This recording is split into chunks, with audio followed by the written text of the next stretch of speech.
శ్రీహరే కృష్ణ నారాయణ. మా ఆకలి తీర్చడానికి వచ్చారు.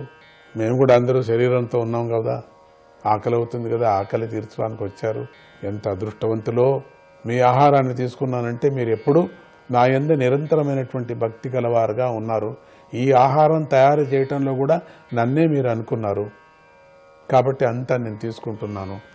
ఆ రోజు నుంచి మీరు అనుకుంటున్నారు కాబట్టి ఈ యొక్క యోగం దొరికింది వీళ్ళకి, లేకపోతే దొరికేది కాదు వీళ్ళకి. శుద్ధమైనటువంటి ఆహారం ఇది, పరమాత్మనే స్మరించి చేసేటువంటి ఆహారం చెప్పుకొని వస్తున్నాడు. ఇక మనస్సును నా యందు లగ్నం చేయండి. మీరు ఇక్కడ ఉండటంతో, మీరు ఇక్కడ ఉండి నా స్పర్శ చేస్తూ, నా సేవ చేస్తూ, దాంతో ముక్తి మోక్షం అనేది వదిలేసేయండి. మీరు దాని నుంచి కలగదు, మీకు ఎప్పటికీ కలగదు. మళ్ళీ వెనక్కి వెళ్లే ప్రమాదాలు కూడా ఉంటాయి. ఈ మనస్సు ఒక చోట ఉండదు కదా. అవును, చాలా భక్తురాలు నువ్వు, ఎంత ధ్యానం చేసుకున్నావో స్వామీజీని, అందుకని ఇక్కడ ఉంటే అక్కడ పూర్వజ్ఞానంతో వచ్చినటువంటి కొన్ని కర్మలంతా వచ్చినప్పుడు నువ్వు మళ్ళీ చెడ్డ యోచనలు, చెడ్డ విచారము, చాడీ మాటలు ఇవన్నీ చెప్పడానికి స్వామీజీని వదిలేస్తావు. నువ్వు పరమాత్మనే స్మరణ చేస్తూ లీలలు, ఆనందమైన లీల అనుకుంటూ రావటము, ఆ స్థితి కలగటము నువ్వెంతో ప్రాక్టీస్ చేసినప్పుడే కలుగుతుంది, లేకపోతే కలగదు. అందుకని ఇక్కడ దూరం ఉండి పరమాత్మని స్మరణ చేస్తూ మొత్తము తెచ్చుకున్నటువంటి కర్మను అనుభవిస్తూ నువ్వు చేస్తూ వచ్చిపోతూ అట్లా చూసినప్పుడు మాత్రమే నీకు జీవన్ముక్తి కలుగుతుంది. కానీ మొత్తం మీ దగ్గరే ఉండిపోతానంటే నువ్వు ఎంత పెద్ద సన్యాసి, ఎంత పెద్ద యోగం నువ్వు చేసుకోవాలా అనేది జ్ఞాపకం పెట్టుకోండి. దినము నువ్వు ప్రాక్టీస్ చేస్తూ ఉండాల్సిందే, వదలటానికి ప్రతినిత్యము చేయాల్సిందే. మనుషులతో కలుస్తాం కదా, ఇక్కడ పూర్ణంగా ఉండే మనుషులు కూడా కలుస్తున్నారు. ఇక్కడ అపూర్ణమైనటువంటి మనుషులు కలుస్తున్నారు. ఈ పెద్ద సభలో అందరూ కలుస్తారు. కలిసేటప్పుడంతా కల్మిషమతో వస్తూ ఉంటుంది మనస్సు. మనకు అంత పెద్దగా మనస్సు పటిష్టం లేదు. మనకు పటిష్టం రావాలంటే అంత పెద్దగా జన్మాంతరంగా భక్తి ఉండాలి. ఏ ఒకరికో ఇద్దరికో మాత్రమే కలుగుతుంది. కానీ అందరికీ సభలో ఉండినటువంటి వాళ్లకు, ఆశ్రమంలో ఉండిన వాళ్ళ అందరికీ కూడా ఖండితము కలగదు ముక్తి. ఎందుకంటే వాళ్ళకి చంచలము. అహర్నిషాదులు పరమాత్ముడిని ధ్యానం చేస్తూ ప్రతి ఒక్క మాటను లీలలు అనుకుంటూ ఉండినప్పుడు మాత్రమే, నువ్వు పట్టించుకోకుండా ఉండినప్పుడు మాత్రమే నీకు జీవన్ముక్తి మోక్షము అనేటువంటిది ఈ జన్మలో ప్రారంభమవుతుంది అని చెప్పాను. దొరుకుతుందని చెప్పలేదు, అవుతుంది. కానీ లేకపోతే నువ్వు అతపతనానికే, నువ్వు క్రమప్రకారంగా వెళితే అతపతనానికి కూడా వెళ్ళవు. నువ్వు నిదానంగా అనుభవించుకొని వెళ్ళిపోతావు. ఇక్కడ ఏదో మనం స్వామి దగ్గర చేరుకుంటాము అనేటప్పుడు ఇదే మాటనే చెప్తున్నాడు అన్న స్వామి. అక్కడ నా దగ్గర ఉండటం మనసు కాదు, మీకు నన్ను ముట్టుకోవటం కాదు, నా సేవ చేయటం కాదు, మీకు శరీరంతో ఆనందం కాదు.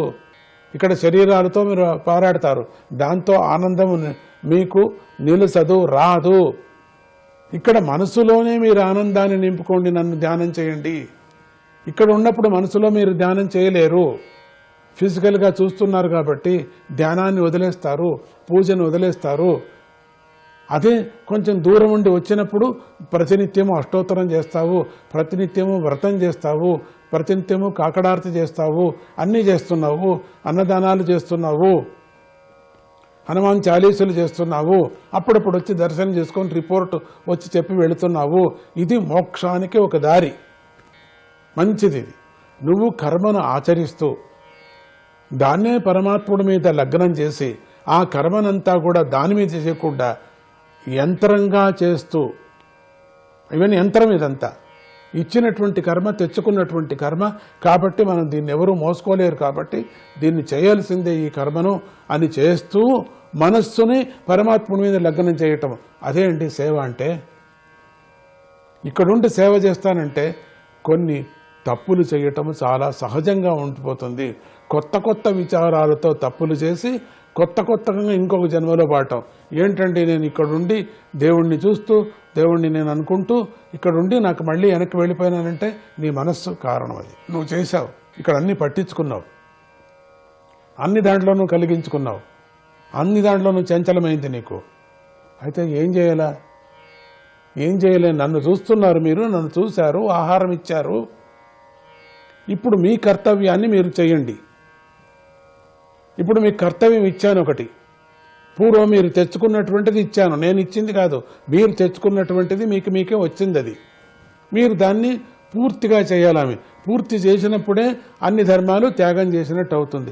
మీరు పూర్తి చేయకుండా అపూర్ణంగా మీరు నా దగ్గర చేరితే మీరు అన్ని త్యాగం చేసినట్టు కాదు. ఇది గృహస్థాశ్రమ ధర్మం, గృహస్థాశ్రమ ధర్మంలోనే ఉండాలి.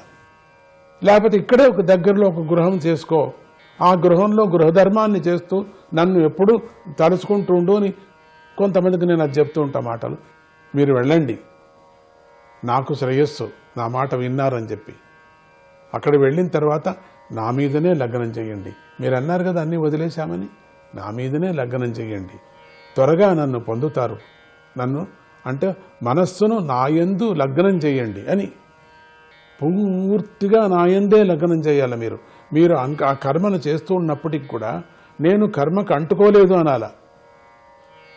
నేను పరమాత్ముడికే అంటుకున్నాను, పరమాత్ముడి యొక్క నామానికే నేను అంటుకున్నాను, పరమాత్ముడి సేవనే నేను చేస్తున్నాను అనుకోవాలా. కానీ యంత్రంగా ఇది చేస్తూ ఉండాలా. వండి పెట్టాలా, పుత్రులకు చూసుకోవాలా, చిన్నపిల్లలకు చూడాలా, మరి అక్కడ ఉండేటువంటి మన పతులకి వాళ్లకు సేవ చేయాలా, అటువంటి సేవ వాళ్లకు చేస్తూ ఉండాలా. అట్లా చేస్తూ చేస్తూ మనస్సుని పూర్తిగా నా యందు లగ్నం చేయాలా. లగ్నం చేసినప్పుడు మీరు త్వరగా నన్ను పొందుతారు.